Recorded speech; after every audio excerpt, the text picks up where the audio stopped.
9 décembre 2025, première édition de cette journée du mardi. Bonjour et bienvenue à tous.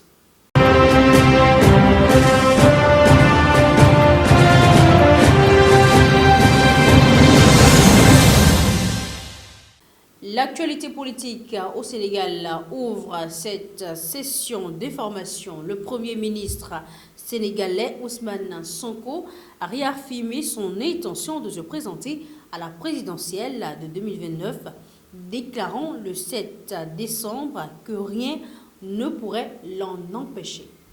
C'est la deuxième fois depuis l'arrivée au pouvoir du PASTEF en mars 2024 qu'il affiche clairement ses ambitions après une première sortie en juillet dernier. Cette prise de position intervient alors que sa possible inéligibilité refait surface.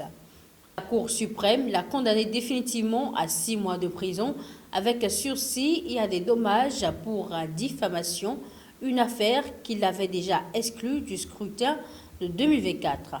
Le PASTEF assure que cette condamnation est couverte par la loi d'amnistie de 2023, mais certains juristes contestent cette interprétation.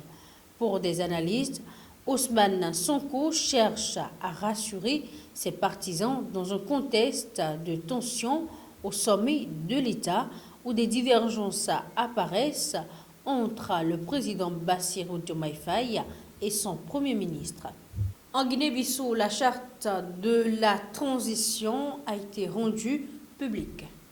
La junte guinéenne a publié la charte de transition destinée à encadrer le pays pendant les 12 mois précédant l'élection d'un nouveau président. Le document définit 4 organes chargés de diriger cette période, à savoir un président de transition nommé par le haut commandement militaire, ce même haut commandement en tant qu'autorité suprême, un conseil national de transition CNT de 65 membres chargé d'élaborer les lois ainsi qu'un gouvernement dirigé par un premier ministre. La composition du CNT mêle représentants du président, des militaires, des partis politiques et de la société civile. La charte interdit au président et au premier ministre de transition de se présenter aux prochaines élections. Elle prévoit aussi l'adoption d'une loi d'amnistie couvrant les actes liés au coup d'État du 26 novembre. On reste toujours dans l'actualité africaine. À l'occasion de la fête nationale du 9 décembre, la Tanzanie connaît une journée sous pression. De nombreux jeunes appellent à protester malgré l'interdiction officielle soutenue par le hashtag Day9, devenu le symbole d'une génération qui veut faire entendre sa voix après les événements post-électoraux du 29 octobre. Pour contenir la mobilisation, le pouvoir a déployé un important dispositif policier, restreint l'accès au carburant et renforcé le contrôle des communications. Les organisations de défense des droits humains y voient une stratégie pour décourager toute contestation. La communauté internationale alerte sur la situation, tandis que la présidente Samia Suluhu Hassan maintient que ses services n'ont fait que protéger l'État.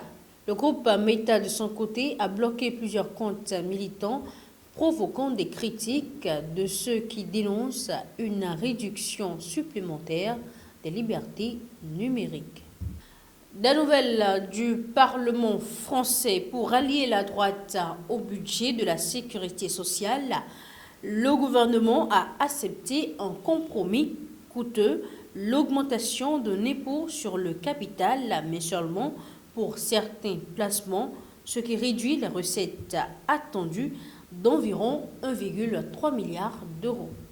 Sur le volet des dépenses, les députés ont refusé le gel des prestations sociales et des retraites prévues pour 2026, une décision qui alourdit significativement le budget. La ministre des Comptes publics estime désormais le déficit à 22,5 milliards d'euros.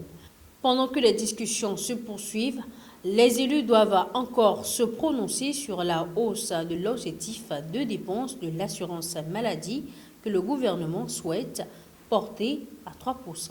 Ce sera tout pour cette première édition. Merci de nous avoir suivis. Merci d'être fidèles à Iroko Média Télévision. Bonne suite de journée à tous.